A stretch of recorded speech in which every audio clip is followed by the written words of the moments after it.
talk about the comings and goings of Russia and Ukraine.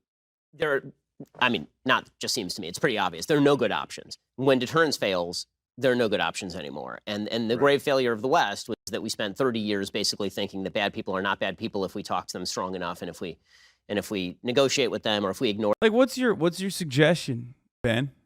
Huh? What is your suggestion then to Russia? How would you have dealt with Russia?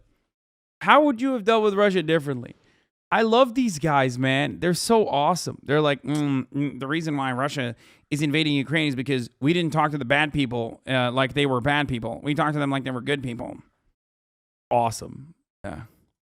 Or them taking pieces of territory in Georgia under Bush, or Crimea under Obama. If we just ignore it hard enough, then maybe it sort of goes away. And now deterrence has failed. And it seems like the world order is radically reshifting. Like the United States, we seem to treat this as almost a natural disaster, like a thing happening far away. But in Europe, they're treating this as an epic shifting event. And they're talking about rearming. They're talking about forming new security alliances with Eastern European countries. Where do you think this ends up? I think this is actually turning out to be, I mean, obviously what's going on for the people of Ukraine is horrible right now, but I think in the long run, I think it's going to be a good thing because, first of all, Putin is being shown to be way less strong than we thought he was. I mean, this is, I don't know what the opposite of blitzkrieg is. Quagmire. Yeah, I mean, he's quagmiring. Yeah. Right. It was supposed to be a cakewalk. So was Iraq. You know, I'm so surprised that he actually did it because it wasn't really necessary. I tried to explain one night on my show that I think a lot of this comes from he thinks he's the savior of the Russian people. I think when you get to that level where he's been in office, he's been in absolute power for 20 I love hearing stuff like this because it's just cool to hear like what kind of new ways they're going to come up with. Like, regardless. like they have to come up with like a reason. Everybody wants a reason for why things are happening. Okay. And it's like it's gonna be fun. It's always gonna be a good time. Like, especially if it goes beyond just like, oh, he's just a bad guy. 20 years. What is left? What's in the soul of a man? He wants to be a hero. And he thinks this is the way to do it. I think people know this is history major stuff. But Kiev, or Kiev, I guess how we say it now, is the ancestral home of Russia. It's the beginning of the Russian state from around the year 1000. I'm not saying that gives them a right to take it. It is a completely different nation now. It changed. It's not even part of. Wait, so you think there wasn't a particular reason he was just bored? No, the particular reason is controlling the Ukrainian production of oil and gas, and also controlling Ukraine that is in its backyard, and ridding it of Western influence, as he has stated time and time again. That's what I think his ultimate goal was.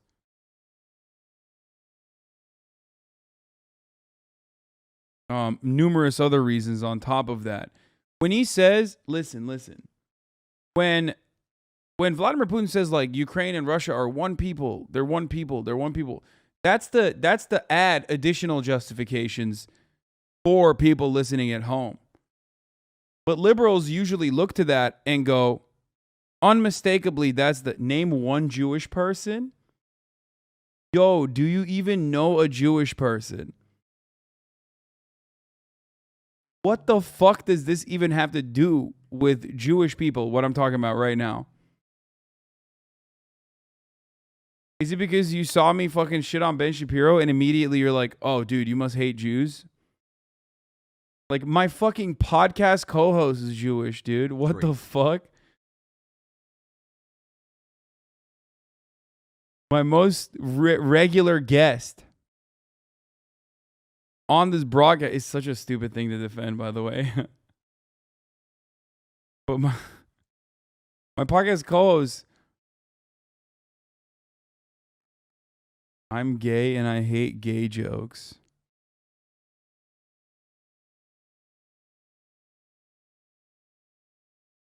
Hey, Austin, we get it. You're a top. Hey, Bob the Builder 01.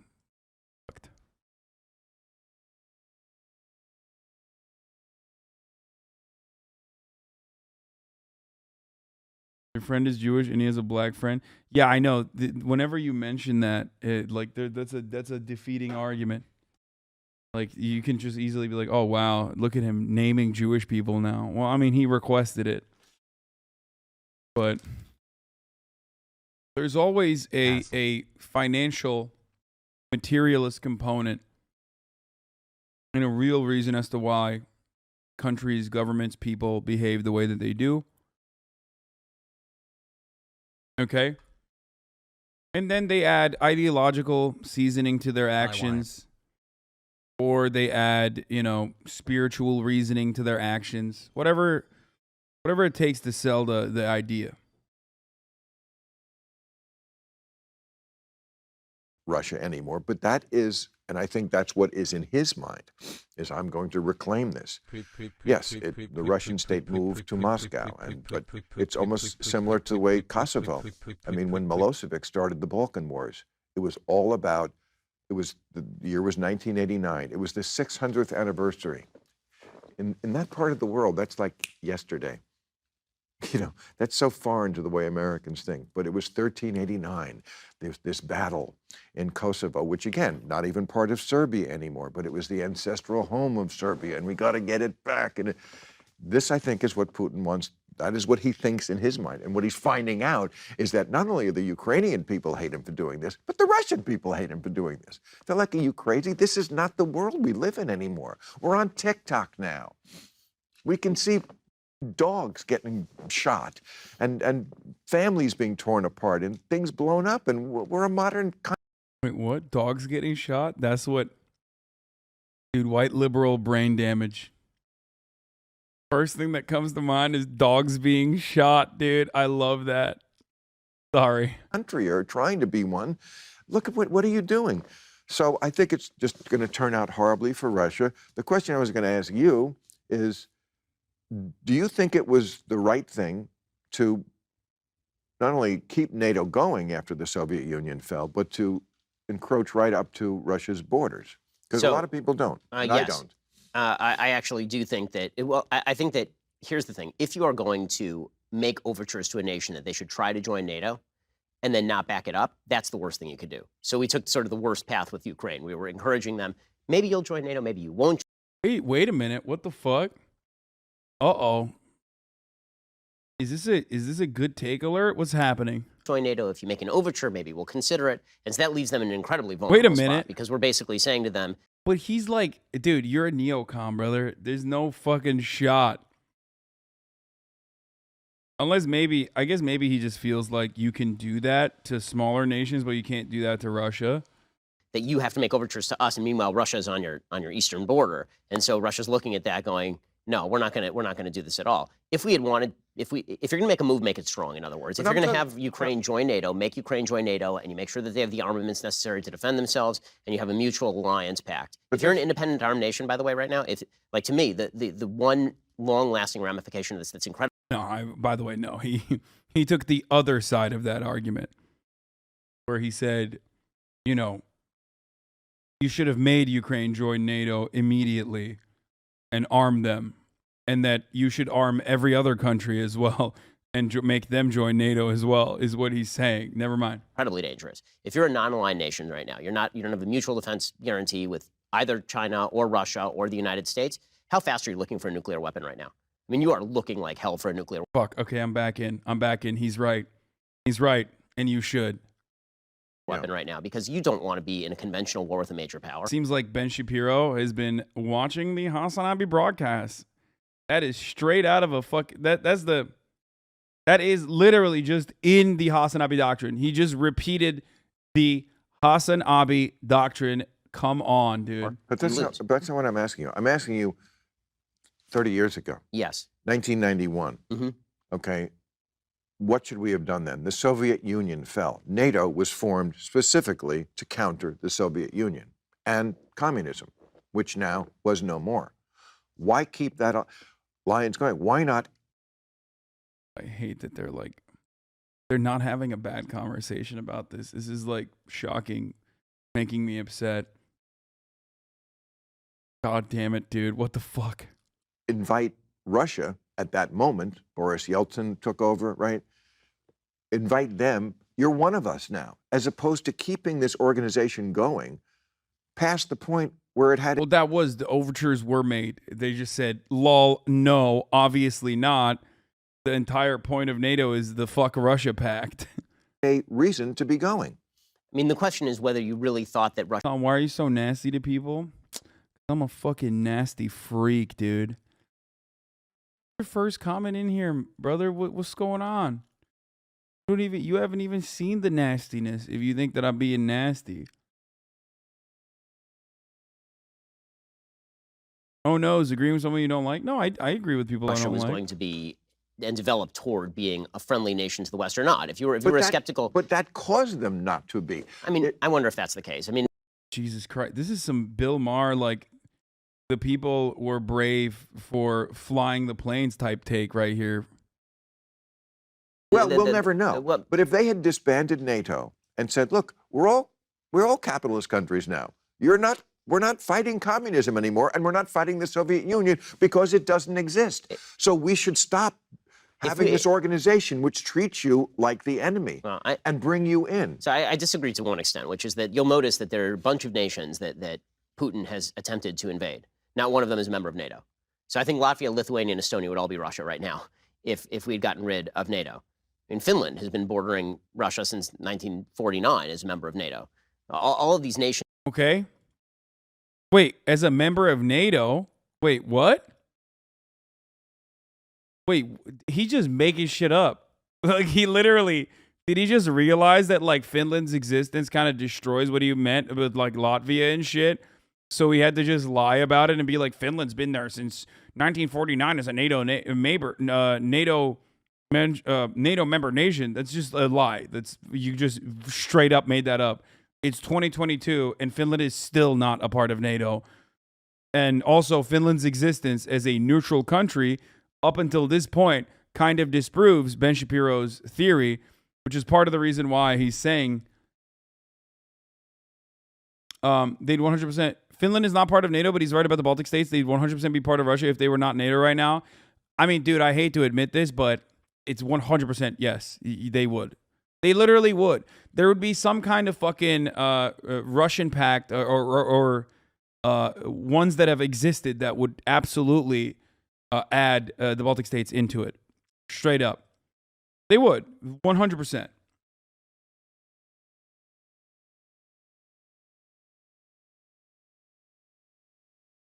But Georgia isn't? Yeah, because Georgia was invaded after George W. Bush said, we are going to... What do you mean? After the reason why Georgia is literally invaded is because George W. Bush said that that Georgia and Ukraine should be invited into NATO. That's when Georgia got invaded by Vladimir Putin.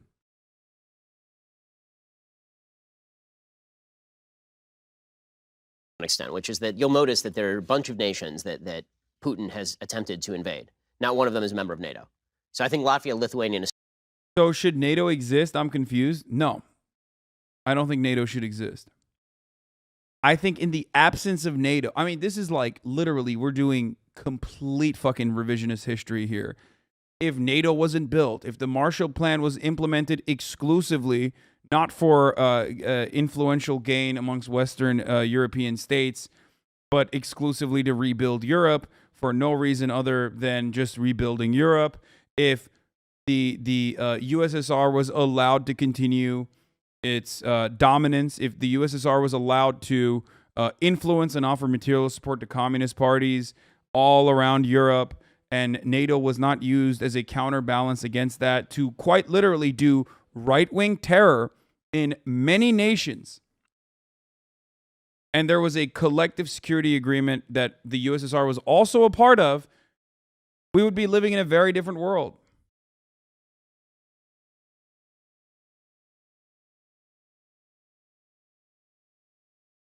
But again, we're not there. We're not a part of that. We're not in that world. That's not a world in which we live in.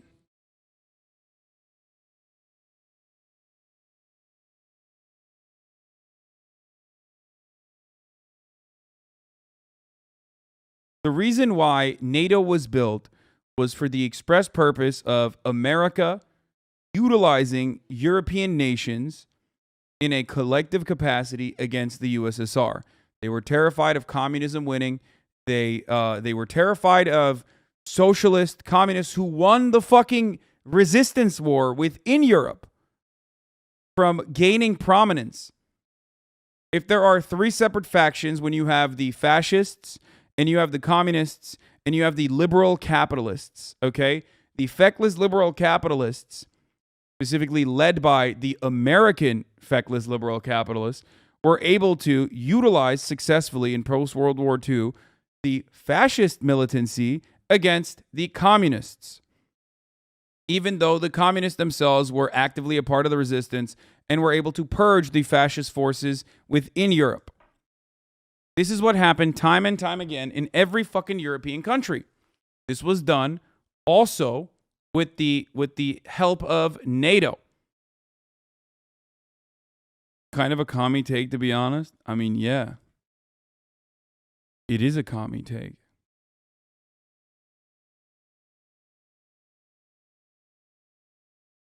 Chatters losing their minds? Yeah, I mean, what's the threat of NATO on Russia's borders now except to stop Russia's imperialist actions? Like, what is going on right now? NATO is not a defensive pact. It has never been a defensive pact, and it still does not exist as a defensive pact.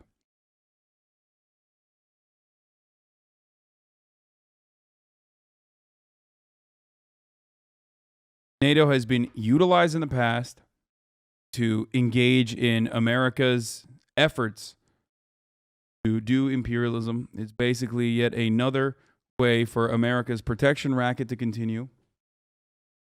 And while it seems like they are a justifiable force here, helping the Ukrainians rid themselves of Russian sovereignty, historically speaking, they have never been defensive, unless you think Kyle Rittenhouse was engaging in defensive maneuvers as well.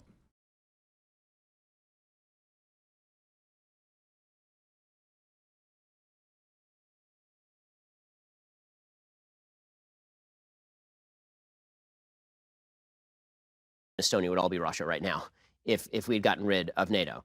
I mean, Finland has been bordering Russia since 1949 as a member of NATO. Wrong. All of these nations joined NATO in the 90s. Latvia, Lithuania, Estonia, I think they all joined either 99 or 2. Historically, blah, blah. We're talking about what's happening now. If you don't understand the inception of certain countries, you will never understand why other countries that they are literally diametrically opposed to or created, the pact that was created to fight against said country, you're just always going to just relegate back to good versus evil. This is the good forces are fighting against the evil forces. Of course, you can't ignore history when talking about these sorts of things. 2004. Yeah. And that was in direct opposition to, at that point, Putin, right? You're talking late 90s, early 2000s. And please don't talk about Eastern Europe. You literally don't have no clue what you are talking about. Thank you. Since Putin take power. Bro, Eastern Europe, like, let me just explain something to you, okay? I hope this day never comes, but one day you might recognize that Western Europe does not give a shit about you, okay? So just remember that. A lot of you dumb motherfuckers sit in the chat in like Estonia, Latvia, okay? And you're like, stay out of Eastern European people's business, okay? Listen, motherfucker, you're just territory to be conquered, okay? Either it's going to happen by Western forces or Russia. Shut the fuck up. Acting like you have any sort of sovereignty in this matter. Jesus Christ, dude. It's pissing me the fuck off. And I say this as a Turkish person who was a dog to the American NATO war machine. So shut the fuck up. Stay out of Eastern European people's business. Like, shut up. Shut up. You're not a country, okay? You're literally a vassal state. Shut up.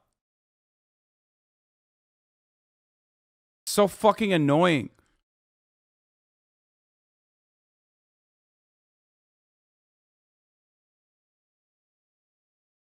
1999. So I think the sort of optimistic vision, which is that if we had made more nice overtures to Boris Yeltsin, Yeltsin was a plutocrat, and he was an incompetent plutocrat at that. And then he was replaced by a much more competent plutocrat and a dictatorial plutocrat who had territorial ambition.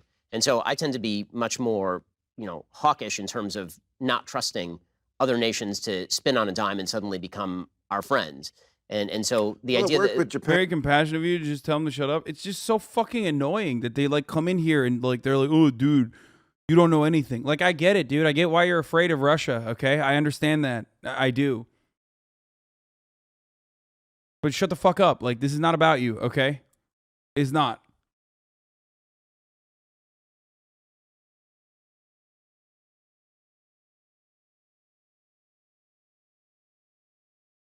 It's annoying. It's so annoying that you're just like, funny to say that when you come from Turkey too. I mean, at least I admit it. At least I admit my country's position, the country I came from. But Eastern Europeans think like, oh, we're a part of NATO now. It's different. It's like, no, it's not different, dude. You are literally, it's not different. I promise you. Okay. I hope that day never comes. Damn right. Roast that guy for advocating for his country's own best interest, brother. Your country's own best interest is insignificant in this conversation if we're talking about Russia versus Western powers, okay? That's my point. Like, people act like there's some kind of sovereignty for smaller nations, okay? There is no sovereignty for your nation or your personal interests. You understand that, right? It can make you feel bad when I say it, but it's just the unfortunate reality. You saying that from the American comfort home is funny too. Dude, I think I literally am saying that because I'm in the fucking Imperial Corps.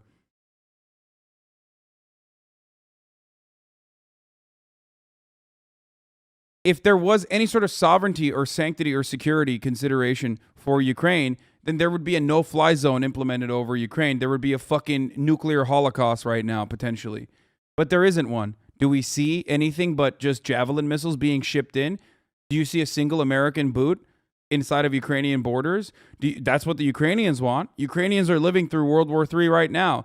And a lot of you living in Eastern Europe also recognize that. And that's a real fucking fear that you have deep down inside that like this NATO pact might not hold. We're seeing what's happening to Ukraine. What if Russia came after us? The only reason why they would ever defend you, okay, is because you've already signed a pact. And because that would dictate that they absolutely, personally have to defend every inch of NATO territory to reassert their dominance as a global superpower. Okay? Ukraine wants to be in NATO. Are they ever going to be in NATO? No. And I know for a fucking fact that all you Baltic motherfuckers in the chat right now are legitimately terrified for understandable reasons. What if NATO doesn't defend us either? But don't sit here and act like these guys give a fuck about your sovereignty, man. Because they don't. You're crazy. The only reason why NATO would ever defend, like, any Baltic country is so that they can reassert their dominance. Okay? The moment that they feel like they can give an ounce of NATO territory back and Russia recognizes that and pounces on that weakness, it's over. You think they're going to go to nuclear war over fucking Latvia, dude? No. If they ever would defend a NATO country, it would be defended exclusively so they can reinforce their global power. 3 days after Lithuanian Independence Day, I'm sorry. But they know it too. It's so crazy. It's just like the reason why understandably so many people in Eastern Europe are terrified of this is because they also have that deep suspicion that maybe there are a two-tier protection for NATO. Different kinds of countries that maybe get different kinds of protection and coverage from NATO that maybe they would not be afforded.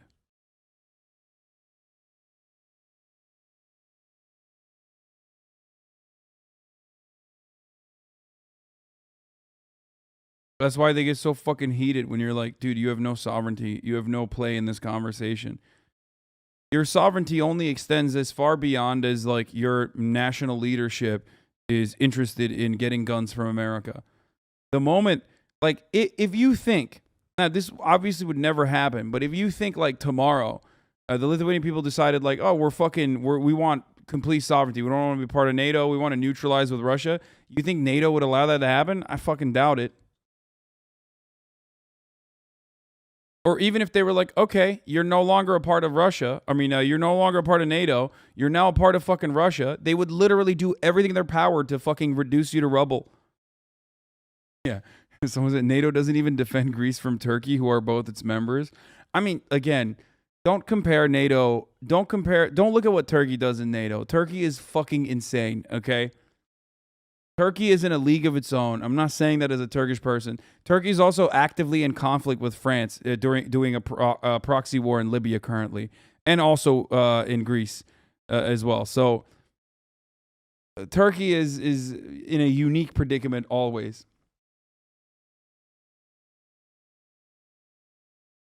So stop mentioning Turkey. You will only be further confused if you bring up Turkey. Japan and Germany, didn't it? Well, no, we fully occupied Japan and Germany after nuking Japan twice. Hi, Hasanabi. I've been in a coma since the year 2000. Did the newly elected president of Russia, Vladimir Putin, get accepted in his request to join the military alliance of NATO? Good one. And after firebombing the living hell out of Germany. So we didn't actually do any of that to Russia. But Right. we welcomed Japan and Germany. Wait. Dude, Bill Maher is spitting right now, by the way. Is Bill Maher like fucking... And so the Well, idea it worked that... with Japan and Germany, didn't it? Well, no, we fully occupied. He was Wait. an incompetent plutocrat at that. And then he was replaced by a much more competent plutocrat and a dictatorial plutocrat who had territorial ambition. And so I tend to be much more, hawkish in terms of not trusting other nations to spin on a dime and suddenly become our friends. And so the idea It worked that... with Japan and Germany, didn't it? Well, no, we fully occupied Japan and Germany after nuking Japan twice and after firebombing the living hell out of Germany. So we didn't actually do any of that to Russia. But Right. we welcomed Japan and Germany. They're right. Liberals would literally not even admit that in some ways. Liberals have a closer position to Bill Maher here than Ben. Ben's right. We did. We fucking destroyed Germany and we destroyed Japan. And then we have active military bases in both countries in perpetuity. Germany. We occupied them and forcibly deposed their Well, of emperor. course, right after the war, we had to. I mean, Oh, no, they we still were- have they troops were- there right now. I mean, Yeah, this is right. This is true. He is correct about this. we Because have they troops in want Okinawa. them there. Yes, but for They decades... want them there. And they're on our side. They're not They want them there. Okay, here's the thing. First of all, Okinawa literally couldn't be further than the truth. I can't speak for Ramstein. I can't speak for Germany, but pretty sure Japan does not want American troops in Okinawa, okay? Now, the main reason why our allegiances continued with Japan and Germany, though, is a material one. It's not because of some fucking idealistic, like, spiritual notion, okay? The real reason why Japan... the Japanese actually despise the military base, I'm pretty sure. Like they literally are terrible. Anyway, so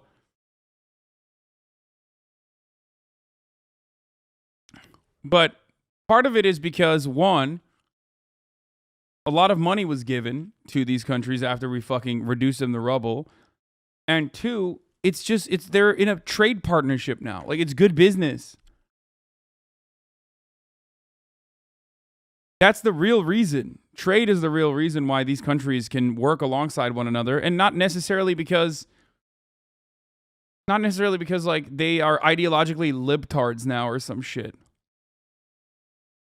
occupying them. They're not treating Germany and Japan as an enemy. We treat them as an ally. What I'm saying is we forcibly turned them into an ally. I mean, we literally had American troops. We still have American bases in Germany. We have no American bases in Russia. Meaning the idea that we were going to take bases. I love that. I love Ben Shapiro's idea is like might is right politics, but like when someone else does it, he's like, no, it's unacceptable. I mean, dude, the way Ben's talking about like Germany and Japan, like industrial powerhouses. Like Russia can't even talk about like the Baltics that way, okay? But when you are living in the imperial core, this is what you can say and get away with and totally be justified in saying. And people will literally turn around and be like, you're so right, dude. You are so right, King. Is in Germany to fight Russia, to fight the Soviet Union, which doesn't exist anymore. Yes, but in the aftermath of we fully toppled the regime, and then we proceeded to occupy and help reconstitute the government in that regime. We had to occupy them right after the war. I'm not making the argument against occupation in Germany or Japan. Okay, the point I'm making is we that occupied them until they were able to stand on their own feet, and then we left. The bases there were for them because they No, we didn't. We did not. No. were our allies now. Well, I mean, we needed to keep the bases there also in order to encourage Japan, for example, not to go after nuclear weapons. The idea is we'll defend you so you don't have to defend yourself. We don't want you rearming militarily. Right? We built an entire European Union and EC. Yes. We also made. And Ben on foreign policy is pretty funny because he sometimes will have the premises correct, but then there's a secret premise that always is working behind the scenes that allows him to get to the exact opposite opinion that normally a human being with like a working,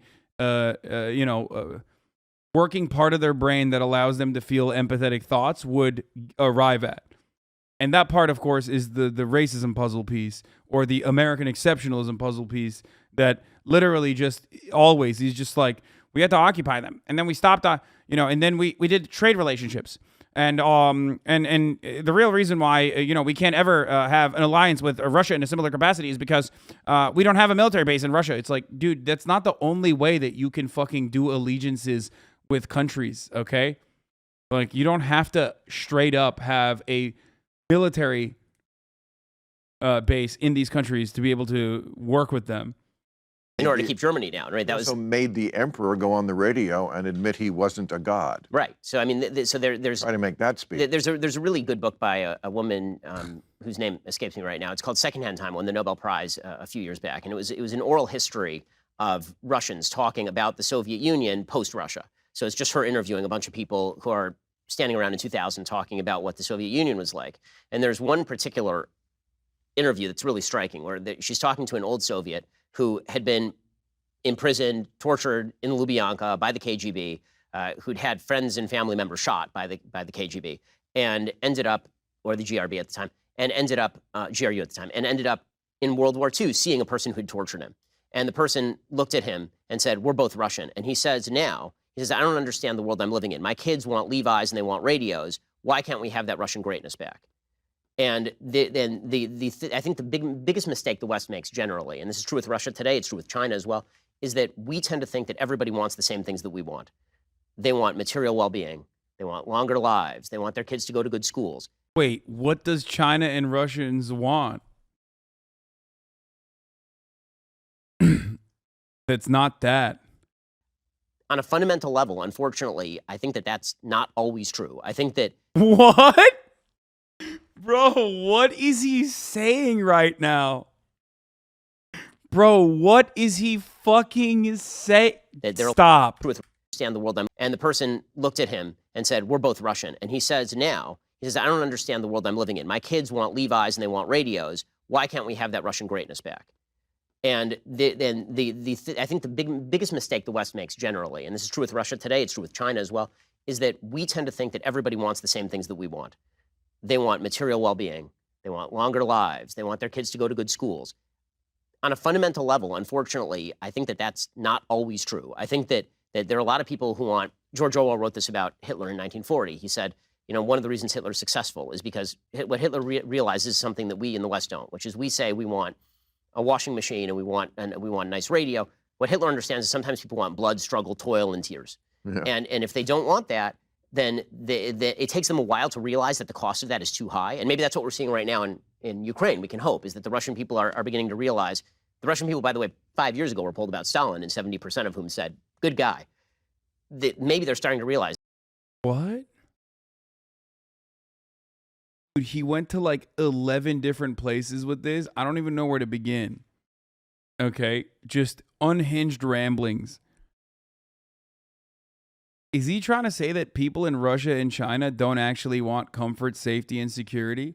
Does he not realize that a world that is dominated by America, what people want and how their states operate at the behest of those desires, if those desires are in line with what the state is doing, let's say, is the death and destruction of the United States of America. I just want to point that out. Like wanting to, at the very least, end America's dominance and saying they want safety and security is not, it's not in contention with one another, okay? That is actually, as a matter of fact, totally in line with those wishes. I'm straight, just not always. Thank you for the 50 get the subs.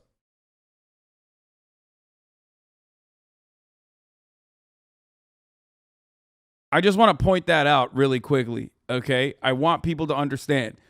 If, like, the Chinese people's interest is about, like, safety, security, or if the Russian people's interest is safety, security, and you know, comfort, and then their state is like, we are going to try to strike a blow at the heart of American dominance globally, then that is in line with their interests of safety and security. I think that's what people don't understand. It's very difficult to comprehend that from the American point of view because your state never has to fear. Like, realistically speaking, you never fear a much larger superpower destroying you. So you can't comprehend that. So, what do you do for work?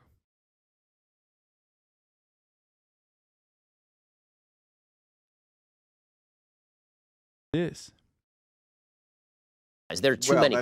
And oh yeah, he's right about the part where many Russians wanted back the old USSR, but it's because many became jobless and had a better life, safer and more secure under the old Russian communist regime. Yes, I understand that, but that's because, you know, the current oligarchs fucking destroyed and plundered and robbed the Russian coffers.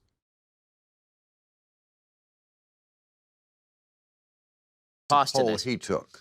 There have been multiple polls that show that Stalin is still held in fairly high esteem by a significant percentage of the population. Oh, Stalin. I thought you meant Putin. No, not Sorry. Putin, Stalin. Yeah. And so Yes, because strong man is built into the Russian culture. And I also would say this about the Russian people. It has nothing. It fell. The door's open. Yeah, it's just strongman, dude.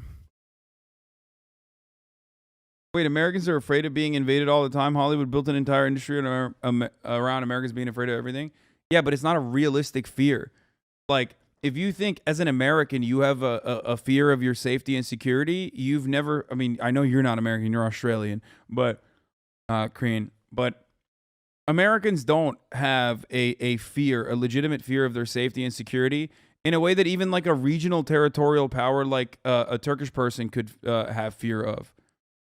Okay? Like, it's so much. Dude, your maid has a nice beard. My maid also builds spaceships in his off time when he's not being my maid.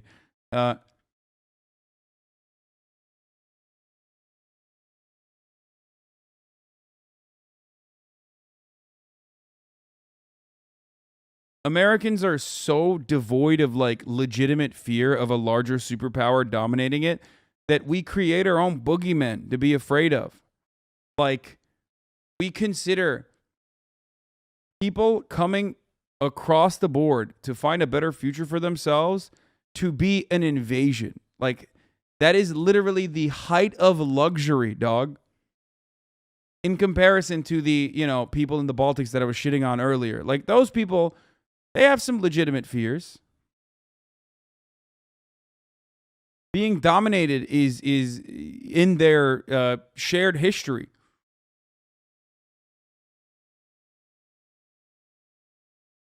Part of the reason why people lost their fucking minds after 9/11 was because for the first time in a very long time, and for the first time in American history, a foreign nation or foreign adversary or a foreign power was able to strike a civilian target.